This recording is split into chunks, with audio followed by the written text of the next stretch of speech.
Today we need to talk about Jung Kook and some fans protesting over him at HYBE. We also need to get into Bvlgari CEO posting Jung Kook and why people are bringing up Lisa too.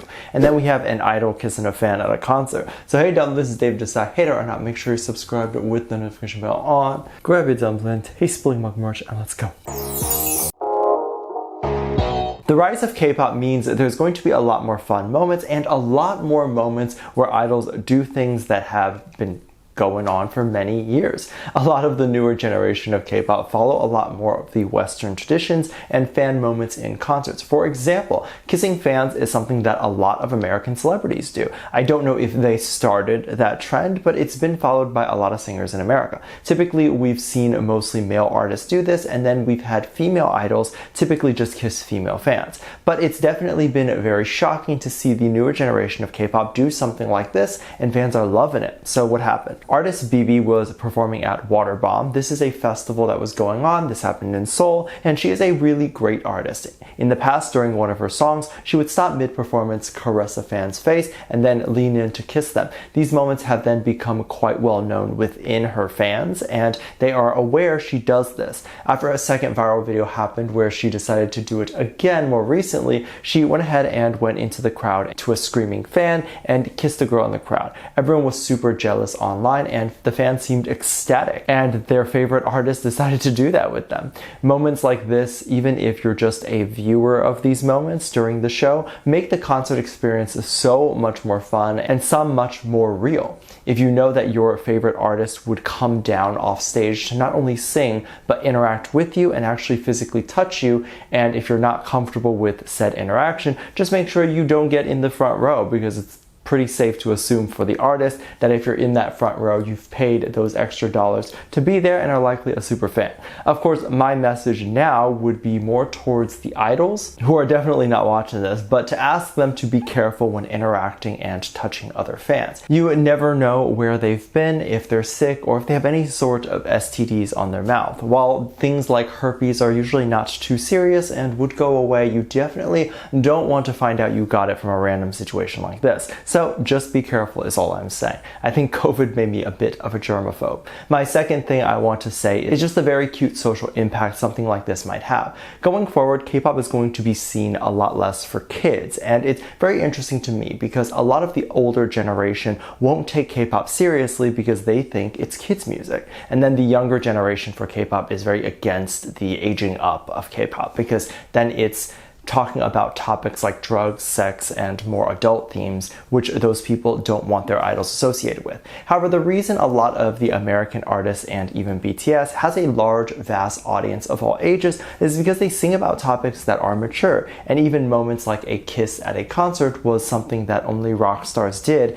and some of those rock stars definitely did cocaine backstage and all those things. So I think more things like this will prove to be good in the long run for the overall image of K-pop, but the immaturity of some of the people in the fandom tends to be what the issue mainly resides on, getting K-pop to a more global acceptance. K-pop is already on that global platform, but still seems to be widely rejected by a lot of people. And yeah, a lot of that is racism. A lot of that is also people not willing to accept the fandom. If you couple the idea of people thinking Asian men are weird with this other idea that some of the people who support said Asian men are sending death threats because you said you didn't like a song, then the idea of K-pop seems like something none of these people are ever going to want to touch. There's been a lot of backlash on Jung Kook and a lot on Jung Kook's supporters. Jung Kook is expected to have a comeback soon. We're all very excited. What comes from this are a lot of supporters who have acted very loud with their support.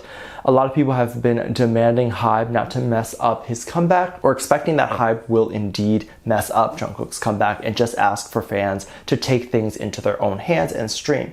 Because HYBE is allegedly not doing their job. Things like allegedly HYBE not posting more Jung Kook content or not hyping up the comeback enough. It is HYBE's job to promote the artist and to get the artist's music videos and songs on streaming platforms, and then in their somewhere have promotion and performances. However, HYBE and any other label cannot force the general public to like a song. We as the general public have to connect to the song.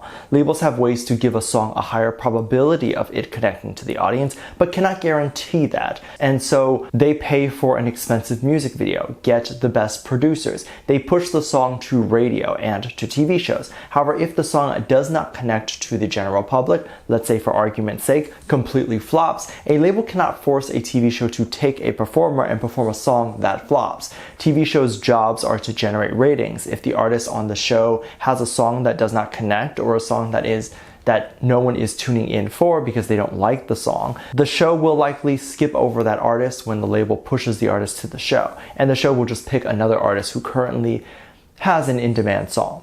Same goes with headlines and everything else. So yeah, the main success and driving point of the music is going to be the audience. It's not let ARMY do HYBE's job. HYBE is doing their job, but they cannot force a connection, which ultimately is going to be up to ARMY. And if it's a song that doesn't connect, HYBE posting about Jung Kook 50 million times won't do much. Fortunately, Jung Kook has a very big loyal following that likely will love the music, whatever it will be. I'm so sick of people saying that Jung Kook needs to leave HYBE or HYBE needs to drop Jung Kook. HYBE is treating Jung Kook very well. Jung Kook is a literal multi-millionaire about to build his own $6 million mansion thanks to decisions made years ago to sign to Big Hit or HYBE. If all mistreatment was this, I would love that. Please just come and mistreat me in that way. There's been even more backlash recently because it was rumored that Jung Kook might be doing a lot with Lisa. There was an alleged leak clip that was believed to be Justin Bieber, Lisa, and Jung Kook doing a song together. Many claimed it is in fact AI generated. At this point, we don't know for sure yet, and then recently there were some new rumors that came out that shocked people. Lisa, if you are not aware, has done a lot with Bvlgari. This is a very high-end jewelry store. I don't know if she's an ambassador, but she definitely attended a lot of the events and worked with them a lot. Recently, it was believed that the CEO had followed a bunch of Jung Kook fan accounts. My theory here is that a lot of these CEOs don't really have time to constantly be on social media or follow a lot of the little things that idols do. Obviously, because they manage so many artists, they just don't have time to review everything. And so this could mean that they are maybe just not aware that Jung Kook does not have an Instagram account. So the CEO could have likely followed 2 Instagram fan accounts just because he didn't know which one was real. It probably wouldn't really make sense to him why Jung Kook wouldn't have one. It still doesn't really make sense to me, but this is just my theory on the thought process. The CEO also posted a story tagging Seoul and then used Dreamers by Jung Kook as the song in the story. People then saw that as 2 signs that they were definitely not a coincidence and decided that it could just mean Jung Kook is working with Bvlgari. This was probably good news for like a minute before people realized what kind of backlash this would entail, since Lisa is also a part of Bvlgari. And this is also a reason why a lot of people don't want to be a part of the fandom, because they read Lisa and Jung Kook drama and they think that is silly, and who wants to be a part of that? I mean, it doesn't make it appealing for me. People then started to attack the CEO for even hinting that Jung Kook was going to be a part of the campaigns or endorsements, because this would mean that Lisa and Jung Kook might at one point be in the same room or interact. Given that around this time Bvlgari was having an event and many photos of Lisa and Jennie started to flood Twitter, so people were thinking about what would happen if Jung Kook appeared at the event.